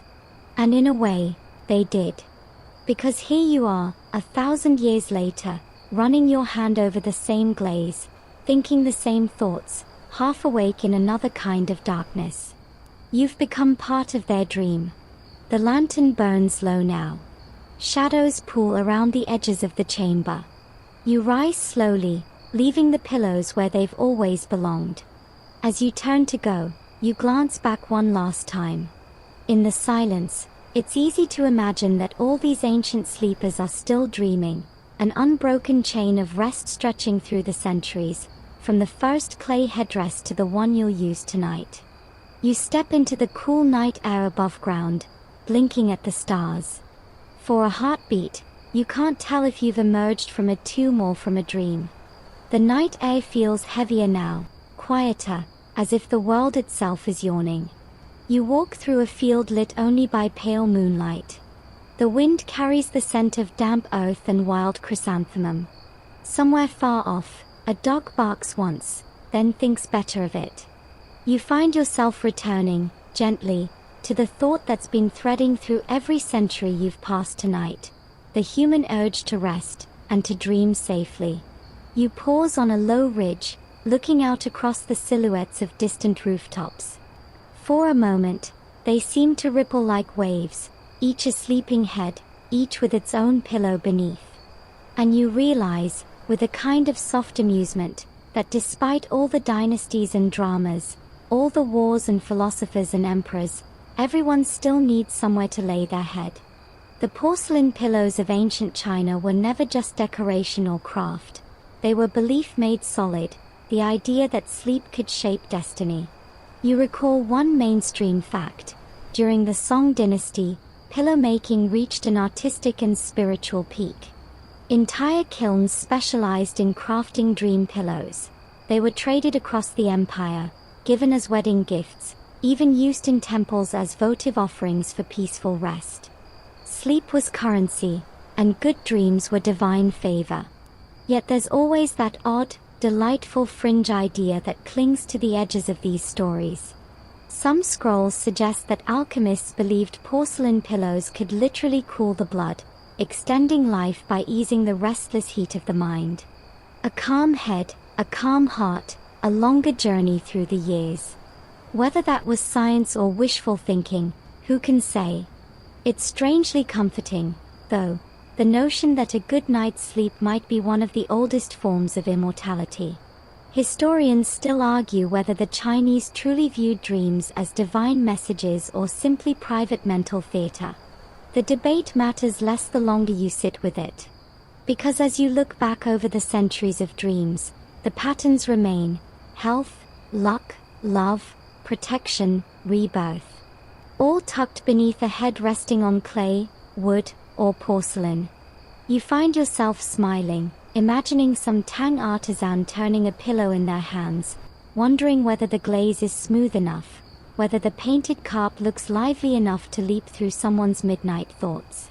Or a Han noblewoman scolding her servant for bringing the wrong pillow, the one with the unlucky bat pattern instead of the double lotus.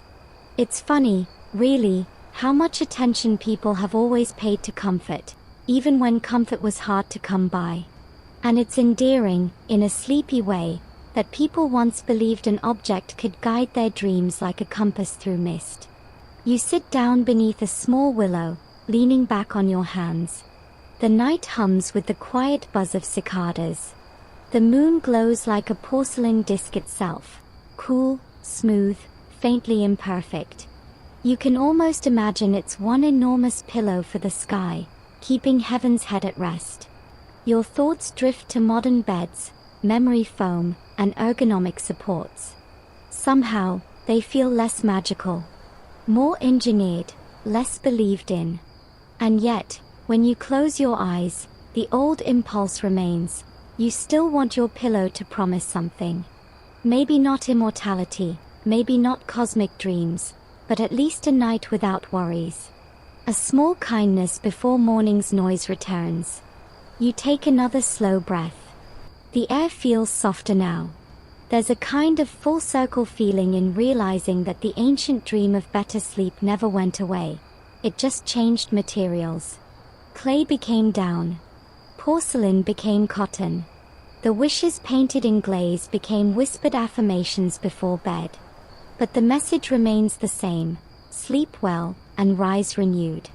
You glance down at the earth and imagine the thousands of pillows still buried beneath, some broken, some perfect, all silent. If dreams leave echoes, then the soil of China must hum faintly with them. Maybe that's why its nights feel so deep, so resonant. So much dreaming still stored underground. You smile again, the sort of smile that only arrives when your mind is beginning to drift toward its own rest. The cicadas fade a little. The wind softens. The sky seems to lower itself toward you, folding its dark blue wings. You think of the artisans, the dreamers, the sleepers who trusted their lives, and their deaths, to a single smooth curve of clay. You think of how all those hands, across all those centuries, shaped the same universal hope, that somewhere between waking and gone, we might find peace. And as that thought lingers, the world around you begins to blur, to quiet, to cool. You're lying down now, perhaps on a porcelain pillow of your own, perhaps on something simpler. Either way, it supports you perfectly. Your head feels weightless. Your breath slows. The moon dips lower, as if nodding off beside you. Sleep comes softly, like silk slipping through fingers. For all the centuries and stories and superstitions, it always ends the same way, with the simple, human act of closing your eyes, trusting the darkness, and letting go. So tonight, wherever you are, may you find your own good dream pillow, whether it's porcelain, feather, or just the crook of your arm, and may it carry you gently through your own quiet journey until morning finds you again. The air grows hushed now, as though even the night is listening. Your breath drifts in and out, slower with each passing thought. The story has folded itself shut, leaving only the faint shimmer of glaze and the echo of long-vanished dreams. You imagine those ancient sleepers still resting somewhere deep beneath the earth, their porcelain pillows cool against eternal skin. Their dreams, of peace, of reunion, of another sunrise, float up like mist, joining yours for a moment before dissolving into the quiet. The world outside your room feels far away now.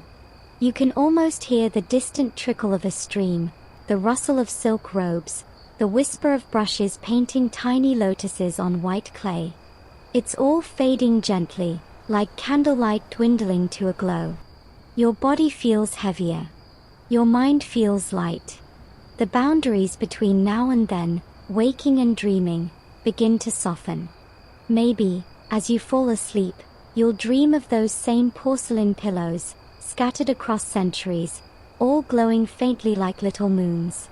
Or maybe you won't dream at all. Just rest, perfectly still, wrapped in the comfort of knowing that people have been wishing for good dreams for as long as there have been nights. So, let your shoulders sink. Let your breath slow. Let your thoughts drift wherever they please. The story is over now, but the dream is yours to keep. Good night.